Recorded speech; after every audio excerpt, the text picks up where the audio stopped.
Salam sejahtera untuk kita semua.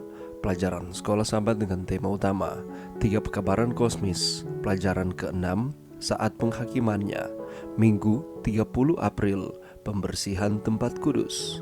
Seperti yang telah kita lihat, pasti ada penghakiman sebelum Kristus datang.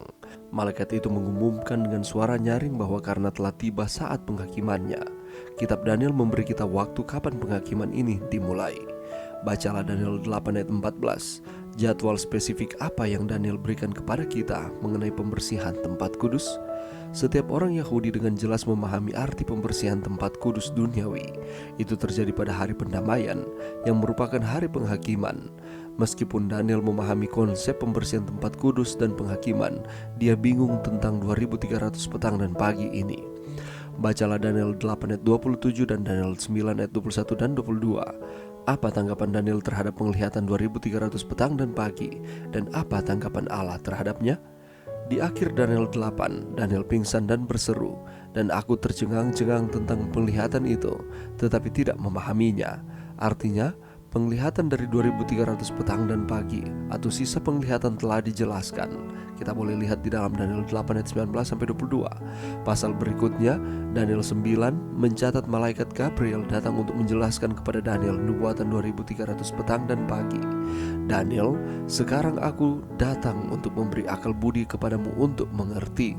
Gabriel memukau Daniel sewaktu dia mengungkapkan jawaban terhadap doanya jauh lebih luas daripada yang pernah dia bayangkan.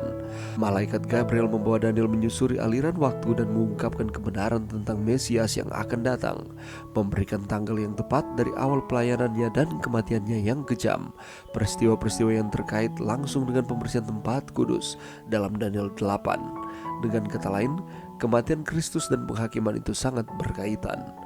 Mengapa penting bahwa kematian Yesus sebagaimana dinyatakan dalam Daniel 9:24-27 secara langsung terkait dengan penghakiman dalam Daniel 8 ayat 14?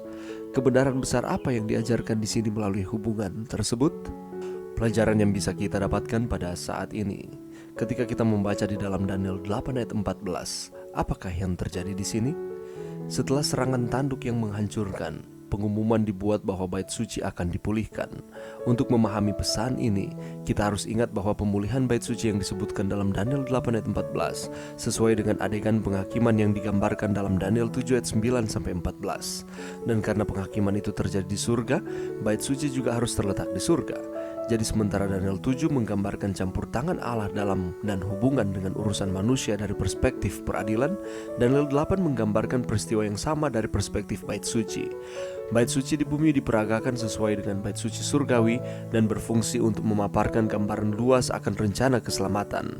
Setiap hari orang-orang berdosa membawa korban bakaran ke bait suci, di mana orang-orang diampuni dari dosa-dosa mereka telah diakui dan dipindahkan ke bait suci.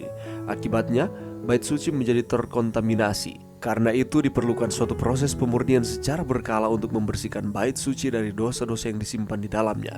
Itu disebut hari pendamaian dan terjadi setahun sekali. Kita boleh membaca itu di dalam Imamat pasal 16. Mengapakah bait suci surgawi perlu dipulihkan? Dengan analogi, kita dapat mengatakan bahwa dosa-dosa yang telah diakui oleh mereka yang telah menerima Yesus telah dipindahkan ke bait suci surgawi, sama seperti dosa-dosa dari orang Israel yang bertobat dipindahkan ke bait suci duniawi. Pada hari pendamaian duniawi, banyak hewan yang disembelih melambangkan kematian Yesus di masa depan. Itulah sebabnya orang berdosa dapat bertahan di hari pendamaian. Dan hal itu terjadi pada hari pendamaian duniawi ketika tempat kudus dipulihkan. Seberapa lebih lagi pada hari pendamaian surgawi ketika darah Kristus sendiri membawa kita melalui penghakiman. Pemulihan bait suci yang digambarkan dalam Daniel 8 ayat 14 adalah mitra surgawi dari pelayanan duniawi yang pesan dasarnya adalah sebagai orang berdosa, kita membutuhkan darah Mesias untuk mengampuni dosa-dosa kita dan memungkinkan kita untuk berdiri di dalam penghakiman. Dan ketika Daniel mendapatkan penglihatan di dalam Daniel pasal 8, terlebih khusus 8 ayat 14 ini, di akhir Daniel pasal 8, Daniel pingsan dan berseru, dan aku tercengang-cengang tentang penglihatan itu tetapi tidak memahaminya. Daniel 8 ayat 27. Artinya penglihatan 2300 petang dan pagi Daniel tidak mengerti.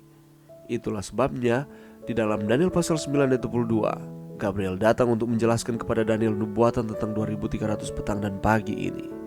Malaikat Gabriel membawa Daniel menyusuri aliran waktu dan mengungkapkan kebenaran tentang Mesias yang akan datang, memberikan tanggal yang tepat dari awal pelayanannya dan kematiannya. Peristiwa-peristiwa yang terkait langsung dengan pembersihan tempat kudus. Dengan kata lain, kematian Kristus dan penghakiman itu sangat berkaitan. Itulah sebabnya kita bersyukur kepada Tuhan bahwa kita dipelihara oleh Tuhan. Dia tidak meninggalkan kita. Peristiwa-peristiwa dengan sangat jelas dicatat di dalam firman Tuhan. Dan kalau kita melihat bahwa pembersihan tempat kudus ini itu terjadi pada hari pendamaian yang merupakan hari penghakiman. Dan Allah menjelaskan secara detail kepada Daniel dan juga kepada kita bahwa ada peristiwa-peristiwa yang terjadi dalam kurun waktu 2300 petang dan pagi. Dari tahun ke tahun yang berlangsung dalam proses yang lama. Itulah sebabnya peristiwa 2300 petang dan pagi ini merupakan nubuatan terpanjang di dalam firman Tuhan. Dan akhir dari 2300 petang dan pagi ini bukanlah kedatangan Tuhan, tetapi merupakan bagian dari kedatangan Tuhan yang merupakan awal dari akhir zaman, dan itu merupakan awal dari penghakiman sebelum kedatangan Tuhan yang kedua kali, di mana Yesus berpindah dari bilik yang suci menuju ke bilik yang maha suci. Kita akan pelajari ini dengan lebih detail lagi di hari-hari selanjutnya. Itulah sebabnya marilah kita selalu setia kepada Tuhan. Mari berdoa. Terima kasih Tuhan atas firman-Mu pada saat ini.